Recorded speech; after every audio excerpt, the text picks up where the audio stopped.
One. Welcome to Show Studios live panel discussions. In these discussions, a selection of Central St. Martin's graduates will discuss the most important topics influencing the season. Today, our topic of discussion will be digital versus traditional, or IRL versus URL. Hi everyone, today we'll be speaking with Paula from Aroboros, the first fashion house to be both physical and digital, representing what the luxury can be in the 21st century. And we have very exciting graduates from this year. And Paula, would you like to do a little bit of introduction? Sure. Hello everyone, welcome to the discussion. I'm Paula Sello, the creative director and co-founder of Auroboros, together with Alissa. And my role within the brand is as the designer. So I create the physical couture and the digital ready-to-wear. We've just launched as the first brand in the world, the digital ready-to-wear collection at London Fashion Week. So we'll be excited to discuss a little bit more about that as well. And I'm Alissa. I've graduated fashion communication and promotion last year, so I very much know where you guys are at. Very exciting to see where you're going as well. It's a very interesting time. And what I do for Aroboros is all the visual communication and also the tech side of things. So all the visuals that you'll be seeing here in the film. So yeah, welcome. I mean, we're going to start off with about 10 minutes of introductions. So you already obviously know about our brand. You can see a little bit of the visuals here on the left.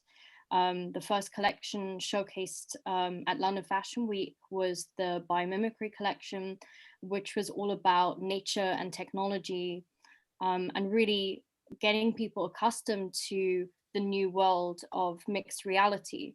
You can see here some of the garments on the mannequins, which of course we wanted to bring to life through the presentation by also showcasing them on the human body, of course.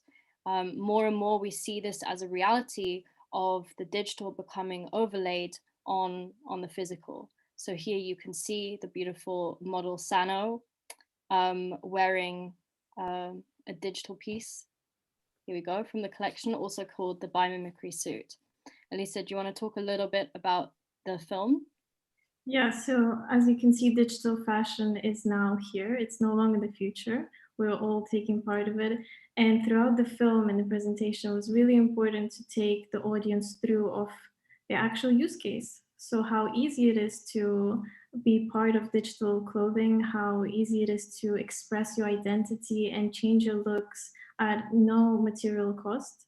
So there's a lot of benefits of going digital for the fact that you can exchange your outfits very quickly. There's zero waste. There's actually 97% less emission from going with a digital garment or a full look for that even than one physical shirt that doesn't even have any print or water dyes, etc. So we've been really taking the audience through the fantasy and the fiction and how you can be part of it today. Yeah. So really at this point, 1 in 10 people now in the US purchase items purely for the sake of wearing it on social media. I'm sure we're going to get into that whole social media discussion as well now. It's of course been a completely different world for you guys graduating this year. The second year of the pandemic now, hopefully the last one. So I think let's go into some introductions now.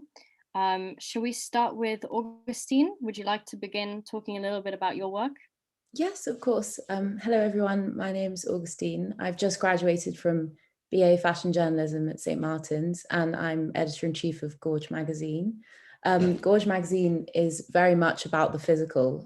It's a print magazine that sort of celebrates food and fashion and the many crossovers between the two subjects. And for my project, I produced a print magazine, and it's sort of, the point of it is to reawaken the senses after a year in the pandemic. So all of the themes that I explored are very much to do with the senses and sensory experience and how food and fashion in many ways share this kind of tangible, palpable aspect, which is, yeah, sort of what the magazine is about. So I'm interested to hear what you guys have to say coming from the completely opposite end to what I've explored over the past year. Thank you. Very interesting how you translate that materiality, you know, and the senses that we have. It's a very difficult craft to do in digital. So it's very interesting to get to know your work and your writing. I think also it's interesting, like more and more big brands now are actually investing into cafes and the food industry as well. So do you want to talk a little bit more about that? Yeah, I think it was always a massive interest of mine, this kind of bizarre shared affinity between food and fashion, and something I've personally always been really interested in. And it's massively a labor of love. It's just come out of my sort of equal love for food and fashion. And actually through the project, I found so many unexpected parallels. So the piece that's up now is about sort of the similarities and differences between how food and fashion are appraised in writing. So obviously you have the restaurant review and the fashion show review. And this piece kind of explores how the language that surrounds food is so different to the language that surrounds fashion. And perhaps if they were sort of written about in the same way with full attention and acknowledgement of the senses, it would produce fashion writing that's as evocative as food writing. So it took me on many different paths, very unexpected ones, and also got to speak to loads of incredible people that, are, for example, Simon Foxton, menswear stylist, who's very much involved within the fashion industry and sort of a figurehead and front runner in the industry, but actually has this really bizarrely intimate relationship with food. So quite often a lot of people that exposed to fashion and a part of fashion have this really strong, bizarre connection to food as well. Of course, I mean, it's so visceral, it's part of the body as well. Yeah. And especially the fashion industry has had probably a lot of issues surrounding food as well. So, I mean, I like what you said about, food becoming this visceral element for people coming out of the pandemic. It's almost, I suppose, for everyone, the first experience coming out of the pandemic, the first thing you'd go and maybe enjoy is a coffee or going to a restaurant, or that's how you also socialize with friends. Mika, kind of reminds me of how you spoke about visceral bodies as well. Do you want to talk a little bit about that and your work? Yeah, sure. So I've just graduated from fashion communication and promotion, and my final project is called Visceral Bodies, and it's an exploration of body and its shape and form and its relation to fashion. And not necessarily fashion that you would wear on the street, but fashion that could be seen as form of sculpture or form of expression, like kind of maybe shifting the medium of fashion from necessarily clothing, but still kind of as a kind of real life medium. Like, and I wanted to kind of almost digitize that. So then I created this like self-produced, photographed and styled project, which kind of had, in a way, like curational approach to it as well. So I was kind of choosing from people around me and like kind of London's creative scene, people who are exploring kind of with the new kind of techniques and materials and kind of challenging what fashion is and what fashion can be. Mm-hmm. Very exciting. I feel like you've taken me to different stages of the body. I see references to the embryonic state, the cocoon. What kind of challenges did you have making the work? I mean, overall, during pandemic, that was one big challenge to begin with, but challenge that I wanted to give myself was to kind of do a project that in the end wouldn't feel like it would have been done during pandemic. So I kind of wanted to still make it happen. And in a way, I was in a lucky position because I went back home to Finland over Christmas, but then when the situation got really bad here, I stayed longer and the situation was better. So I was able to kind of start the project there. And then I was kind of working with the designers at Aalto University, which is an exciting fashion school there as well. So I was kind of building the first steps of the project and kind of working to realize what the project is actually about. And then when I came back to London, I kind of started to really like kind of plan the project and start shooting. Yeah, I mean, Yeah. you know, from Augustine talking about, you know, coming out of the pandemic and you discussing, you know, wanting to create a work, I suppose, that almost doesn't reflect the pandemic. I suppose what is, you know, what's the emotional part behind the work? Like, talk us a little bit about, you know, how you experience going through creating this as well. I think it became, I sometimes keep thinking about it, how I kind of aim to create a project that didn't feel like a pandemic, but actually I think the project is completely different. So it became in a way like personal. I had to kind of go within myself and kind of people around me and kind of working with friends, and kind of a lot of the work happened quite organically in that sense, in a way. So I kind of just tried to kind of push myself and kind of what I can do in this situation. So kind of like going to that. And then so in a way a lot of the work is quite personal in that sense. Yeah. So Anna, love to hear about your work as well, and you know, I suppose your experience going through the pandemic as a student and coming out, graduating, and being able to showcase at Show Studio as well. So I wrote my thesis on how social media is shaping our contemporary views of beauty on the internet. So my researches start out as a chronology of cosmetic surgery and photo editing with film. Cosmetic surgeries or reconstructive surgery has been around since the Middle Ages, which is the image that you see here. And then so when my second and third chapter of my thesis discusses contemporary forms of photo editing with like Facetune or the Snapchat filters on Instagram and on Instagram. So my images kind of reflect how the way that people have been trying to portray themselves physically outward since for centuries. It's not new, but we have new mediums to do so. Mm-hmm. And where do you think we're heading right now with our beauty ideals? I think it's definitely based off of mainstream beauty is where I focused my the trends. I guess we're just headed to something crazier. Well, the pendulum will swing back, I think, to something more natural. But right now, I think we're increasingly becoming more open to cosmetic surgery, and more people are sharing their experiences. Do you think that the pandemic has changed the face of beauty as well? What beauty means?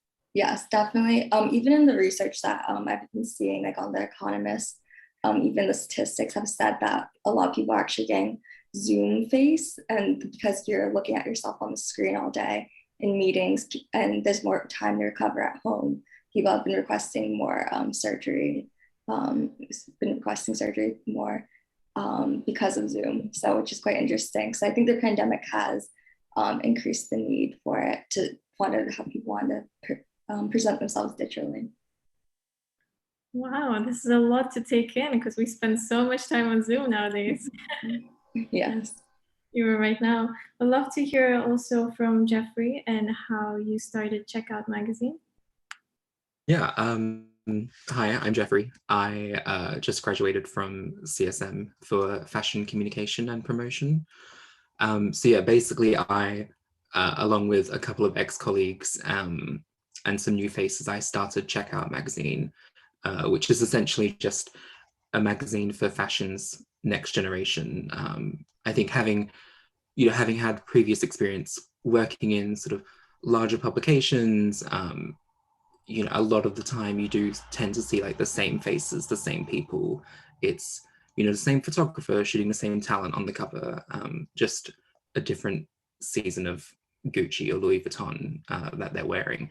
And I kind of figured it was time for something a bit different and something that felt authentic to our generation of creatives, stuff that we like and we want to do and that we want to share with people.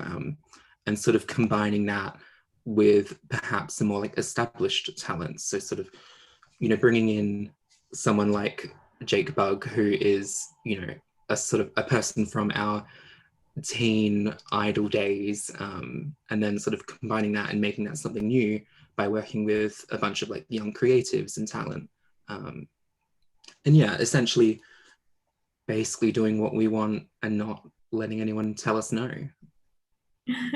I like your decentralized approach to creating a publication. I think that's really cool.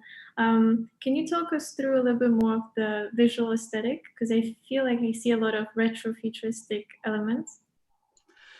Yeah, I think it's, I mean, a lot of people always ask, oh, what's the style? And I actually do find it quite difficult to explain, but I think for us, it's anything that kind of just screams energy and passion. I think, you know, I think you can tell when you see a photograph or when you see an image or a film, you can tell the sort of everything that's gone into that. And, you know, I think for us, creating something that's special, that feels authentic to young people and new and exciting, I think that's kind of what our style is. Yeah. Mm-hmm. So something that I'm kind of seeing from everyone here is quite a focus on, I suppose, the body, and quite, you know, a personal and visceral experience of the body, and, you know, as the world opens up again, how our bodies will be changing. But you know, as a graduate body, I want to speak a little bit about community as well. You know, collectively, we've just gone through this very isolating experience. So what is really your hope for the future of, you know, the community, and what kind of communities are you building, and how are you working together? Are you working together, or do you prefer working by yourselves? Just opening up the room for some discussion. I think, well, speaking on behalf of myself, but I'm sure it's the same for everyone else, this final project, this final year really ended up being sort of really intimate and introspective, because my whole magazine was made by me on my laptop in my bedroom, which is still a bizarre thing to get my head around. And I think sort of coming out of that and now like sharing my work with people is quite challenging, because obviously it's so personal to me.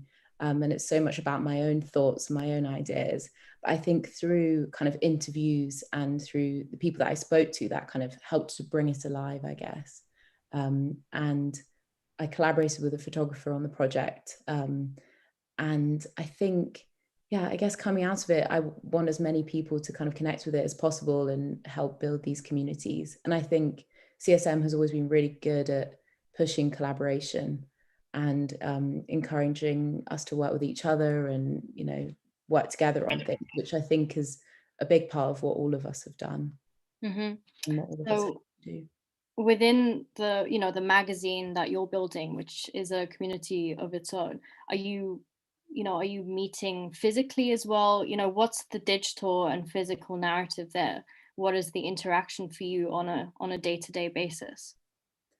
Well, for the future, I hope it can become more physical meetings, but most of it was sort of done, you know, via Zoom or on laptops, apart from the one shoot, which we did. So it was really, yeah, it was really digital and really made sort of in a digital space, despite the fact it's only about physical things.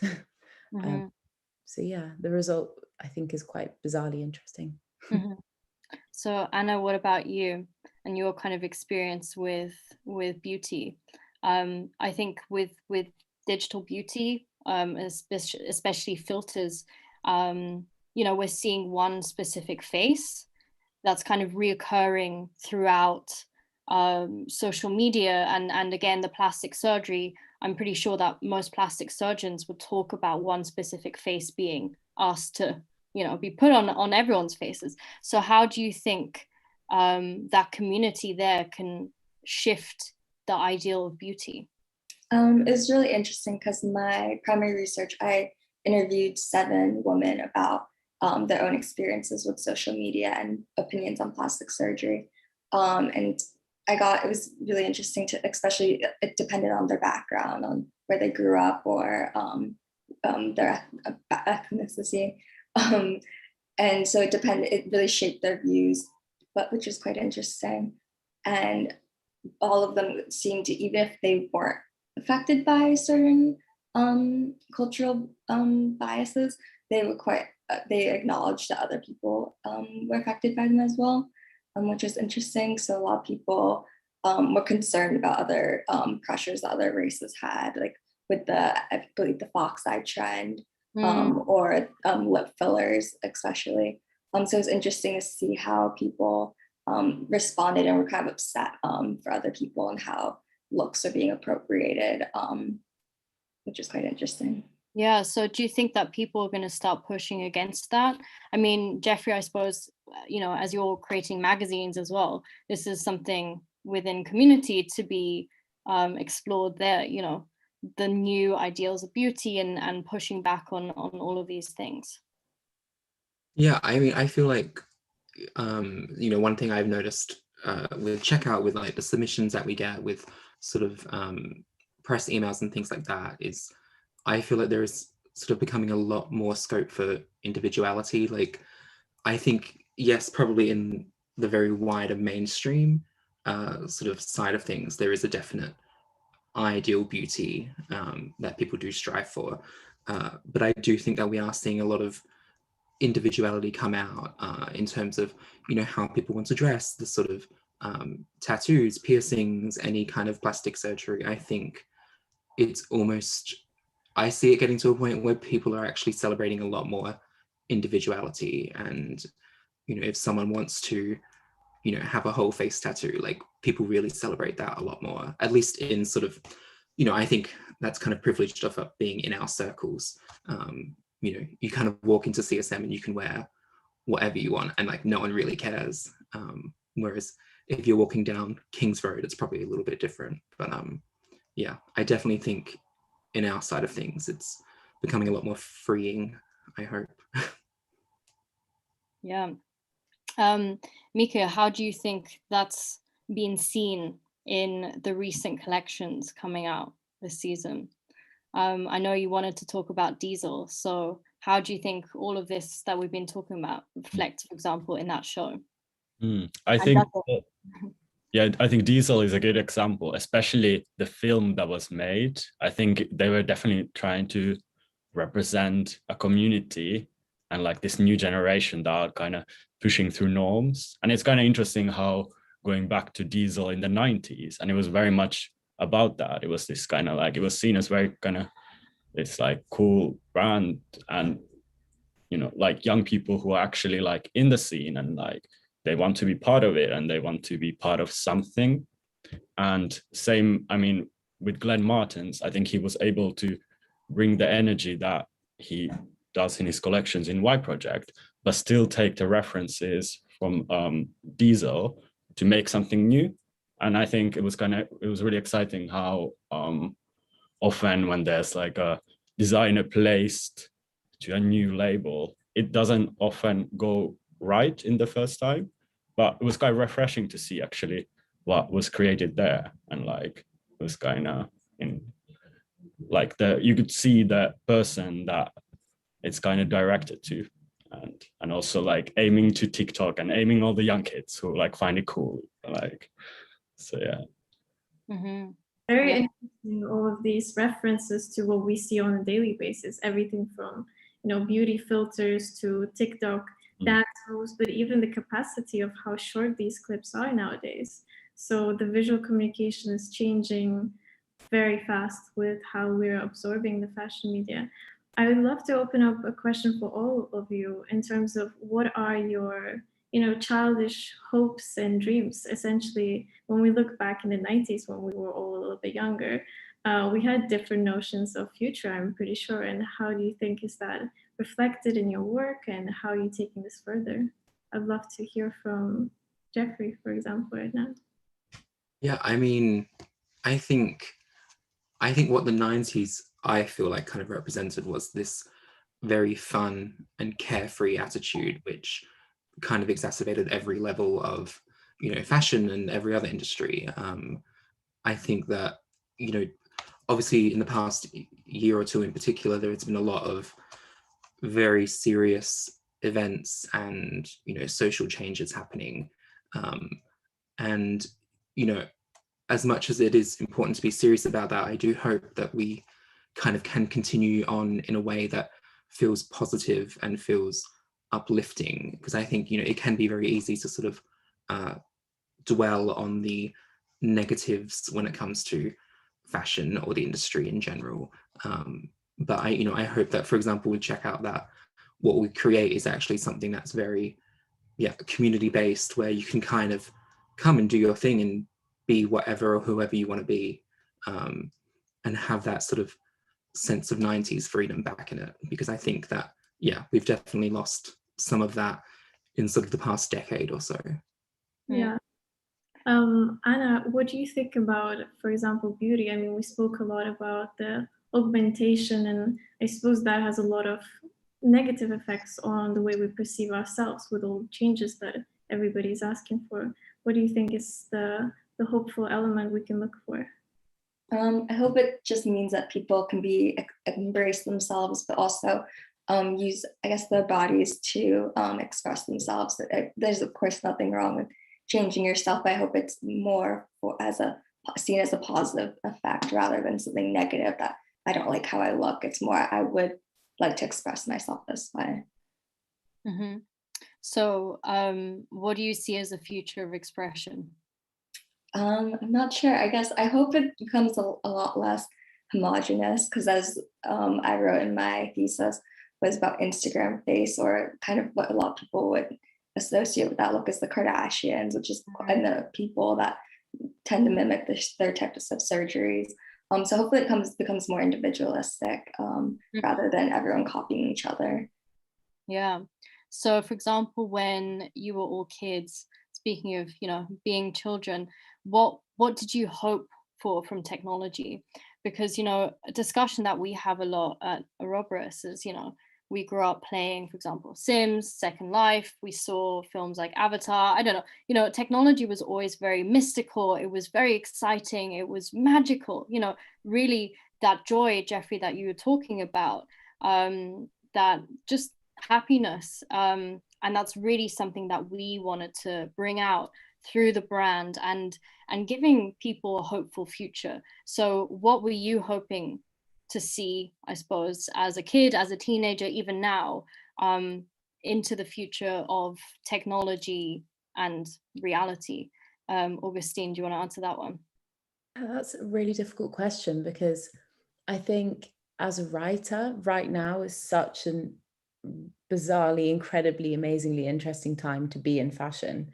But at the same time, it's slightly terrifying, because so much is happening, and brands are being questioned and huge changes occurring, and no one really knows what's going to happen. So it's this really strange time to be writing about clothes, especially as they kind of take on this whole new different form, which I still struggle to get my head around. But it is exciting, and it's kind of, I guess it is the future, regardless of, obviously a lot of brands are going back to the traditional format, which is kind of a bit frustrating, I guess, because it's just, okay, we had this year break and you're just going back to what you used to do, and seeing models walk down a runway in a straight line is just so boring now. And it seems outdated. It feels outdated. I think there's certainly, endless space for change. And I think designers should be celebrating that more than they are. And I think with the film format, like the diesel film, that's a really exciting way to communicate fashion that's also online and digital. And I think through speaking to peers that have just graduated from CSM on the fashion design course, they've all had to embrace this film format, which has been so exciting and just so, in terms of storytelling, them sort of being able to tell the whole story instead of have 2 minutes on the runway at the show and the only thing they can choose is the music. It's been so good for kind of telling the story about what they're doing, and I think that's really exciting. But the whole sort of virtual garment side of things, I'm a bit clueless about and a bit scared of, to be honest. But it is, yeah, it's exciting. It's really, really exciting. So how come it scares you? I think because I don't know how it works and I can't really get my head around it, because it's such a, and also in some ways, this whole idea of 1 in 10 people only buying clothes for Instagram, I think just admitting that and sort of sitting with that is really difficult, but it is the reality of it. And I guess there needs to be change, and designers need to be catering for that instead of just mass producing loads of clothes. So yeah, it's exciting. Yeah, absolutely. But what about technology in food? You know, do you ever see, say, I don't know, food having filters, you know, things like that? How do you imagine technology playing a future in your field? Well, what's interesting actually is sort of food, the parallel that I draw within the magazine is that food and fashion, all of the kind of emotional and sort of memory-based things that they bring to you, like how fabric feels and how food tastes, they're so similar. So my kind of argument is that they should be kind of treated in the same way, and they are things that need to have a physical life for people to engage with them. So yeah, what you guys do is so fascinating to me. It really is, because it's kind of the opposite of everything that I've been looking into, because everything that I do is about the senses and touching things and smelling things and tasting things. So yeah. Yeah, I mean, I think it's really, really important for digital fashion to become visceral, you know. I mean, that's why we specifically in the presentation showed the digital garments on a physical model, so that it, you know, it becomes humanized, and it's something that's overlaid and part of you, as much as, you know, your phone is an extension of your arm. So I know that, Mika, for example, you talk a lot about kind of cyborg and transhumanism. So how do you see technology being part of your future, and what's your hopes and dreams for it? No, I think it's interesting how kind of even now, because what was mentioned, how now more and more people are buying clothes just for online experience. And now you can kind of see, like with TikTok, people creating content and making careers out of wearing outfits. And what's actually the next step is, and what is that line between when it's actually becoming digital? Like, do they actually need to be wearing physical clothes in that? So I think it's interesting how we are kind of living this parallel digital, like IRL world, and that kind of lines are blurring at the moment. But I mean, I personally hope that we find a mid ground, so the digital can feed into our real lives and that can help our real life. I kind of wouldn't want us to go completely digital and like meeting in this like online kind of worlds. In a way, like of course it can help, like even finding myself literally like in the early 2000s, like coming from a really small town, kind of finding myself through online worlds and like kind of signing up to and kind of creating these like role play games. And like through that, I kind of probably, if I wouldn't gotten into that, I wouldn't be where I am now, kind of in that way. So coming from a small town, that can give opportunities. I hope that will continue again in the future. Yeah. Yeah. Anna, you're nodding your head there in agreement. Do you want to talk a little bit about it? No, I can definitely relate because I'm from a small town, and when I was little, my only access to fashion was like through style.com and looking at runway photos through Instagram. So I can 100% relate that without the internet, I wouldn't have had access to this world. I mean, this was a huge factor for us in terms of having our digital ready-to-wear collection completely accessible through internet. I also come from a very small town, and when I had my way of growing up with fashion, it felt so far away. And now through the digital, you know, we're able to discover so much talent and emerging designers, and also meeting minds with different communities through different channels. I actually wonder if you guys use any of these tools like Discord, you know, Twitch, YouTube, to kind of create commentary and discuss more fashion that's happening right now? I think like Discord is quite an interesting platform, because I do think that, you know, I'm so excited for the future of technology and seeing how, you know, games and fashion can kind of really come together.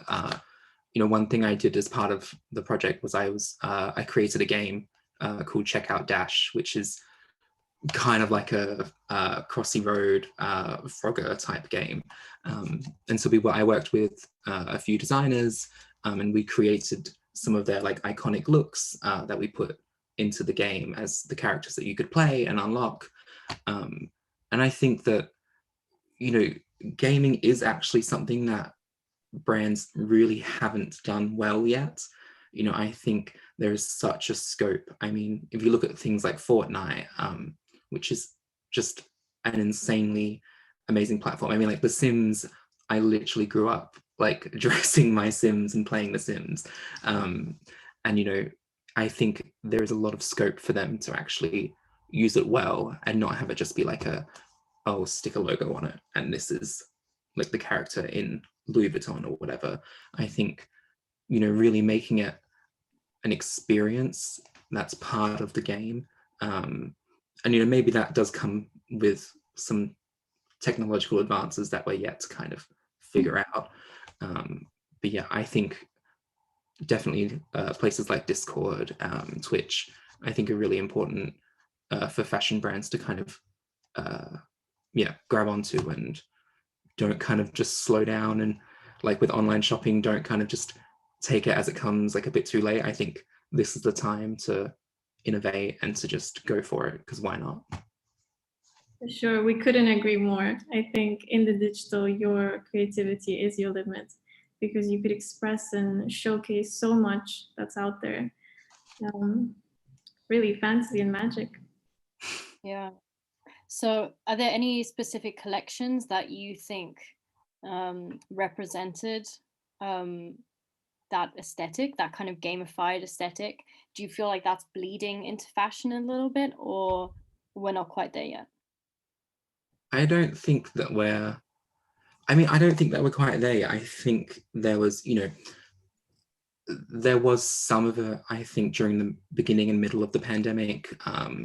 GCDS, for example, that kind of had this whole sort of augmented world that they put their clothes and their fashion in. But then, you know, you look at this season and a lot of it is just the same kind of runways or films that could have just been like a campaign film. I feel like, yeah, I think people are scared to kind of do it because it is different, and it is, you know, it's not an easy thing to do it well. And, you know, yeah, I think people are a bit hesitant. Mm-hmm. Yeah. So would you prefer to engage more with a brand in kind of a gamified experience? Yeah, I mean, I think it's, you know, this, the thing that we've seen when you look at, I mean, even just looking at like the thumbnails of, you know, these brands' collections, like we've seen it before, like it's an image against a wall with some nice lighting and a nice model. You know, I think having it be something that is very tactile, you know, that you can, yeah, try it on yourself or play around with and actually manipulate. I think that's the exciting part about fashion. And, you know, it's something that we love in the physical form. Like we love to touch the clothes, to feel, you know, the fabric, to see how it flows. And I think that games are a great way to kind of do that. I'm just waiting for someone to do it. Yeah. So what about AR glasses? Because that's really the next step after the phone. And that's where I think, you know, that whole visceral, I suppose, and also emotional element will come in much more, because then it's, you know, right in front of us. How do we all feel about AR glasses as the next step?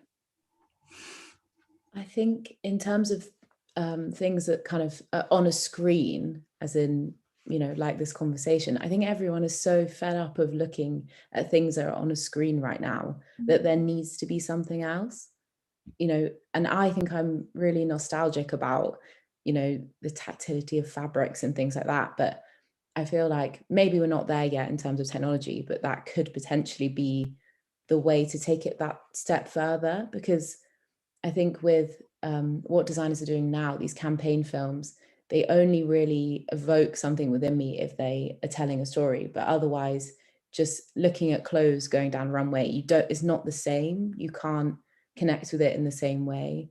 And I think, yeah, there needs to be something else. It's really, yeah, it's a strange time, but also a really hopeful time. Yeah. Mika, if you could shoot with glasses or create content with glasses, what would you make? Yeah, I think it's quite interesting. It's been kind of, I mean, I haven't personally done it, but now a lot of shoots are being directed kind of remotely. So someone's, there's like different people on the phone and there's like a screen, but it's kind of interesting how you would actually step to the next level and like shoot through like VR and like you're in the space and you're actually in control and like maybe there's a system that is actually following the camera. It's kind of interesting how, and probably we're not actually probably that far from that, because now travel isn't the same. Like people like, with like fashion weeks, people are not traveling in the same way, and like team are not being flew to different countries in the same way. So I feel like we're not far from kind of even creative things like that happening remotely. So I think it's interesting. Yeah. This space is quite experimental at the moment because we are bridging that gap. And I think we're all feeling it, that we're just not there yet, but it's happening. And we feel it collectively. Also, just watching all of your work, guys, as graduate, I feel like the next step in the new generation that we keep talking about is really around the corner, if not here. So all of these experiments with technologies, I think, are more than encouraged. And I wonder if you will be pursuing that more in your personal work, for example, with Anna. I'm not exactly too sure. I mean, I'm definitely interested in the beauty industry. But now I'm not exactly sure where I'd go from here. What about Jeffrey? Yeah, I mean, I think it's, I totally agree. I think we're sort of at this, we're at the bridge and we're just about ready to cross it. I think we're sort of just waiting for that final push from, investors, from tech companies to kind of be able to make this happen. I know for me personally, like I would love to continue this. I mean, I feel like checkout has kind of become something that's almost bigger than like just me, which I think is what I like. I don't really think that I want it to be like something where like I just like this and I tell people what they should like. I think it's a community, and I think that's how you create these innovative tech fashion sort of hybrids. Yeah. So I think before we start closing off, maybe all of you can give us a little statement about, the journey as a second year pandemic graduate. And if you were to give one tip to, the next generation or the year following, coming out, graduating now, what would you advise them? I think how I'm looking at this situation and trying to remain really positive about it is by sort of thinking that we've been put through an awful year and we've had to adapt massively to what's been thrown at us. And that actually, when we kind of move on to the next stage, that's going to put us at an advantage, because we have had to do our whole final year digitally, and that's the future of what we're going into. So yeah, I guess the hardships are what kind of gets you there in the end, and it's kind of worth it. Journey is definitely worth it, because it makes you stronger in the end.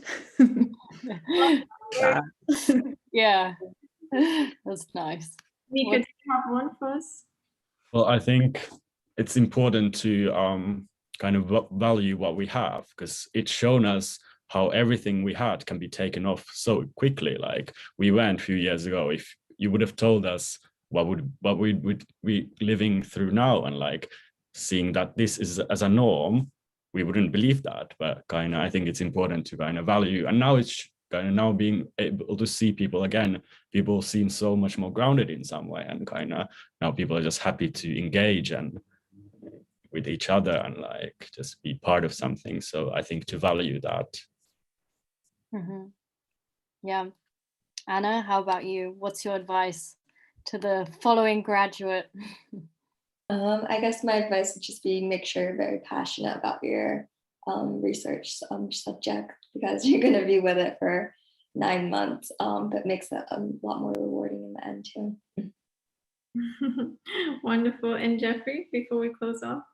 I think first of all, don't listen to Boris when he tells you lockdown's going to end, because 9 times out of 10 it won't. But I think just knowing that if you're passionate about it and you think it's a good idea, just to go for it. Don't be scared or worry about it failing, because sometimes failure is the best thing. For sure. Well, thank you so much, everyone.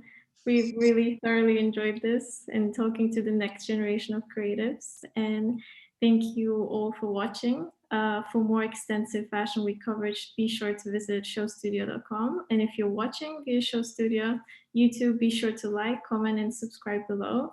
And we'll see you next time. Thank you. Thank you, everyone. Bye-bye. Bye.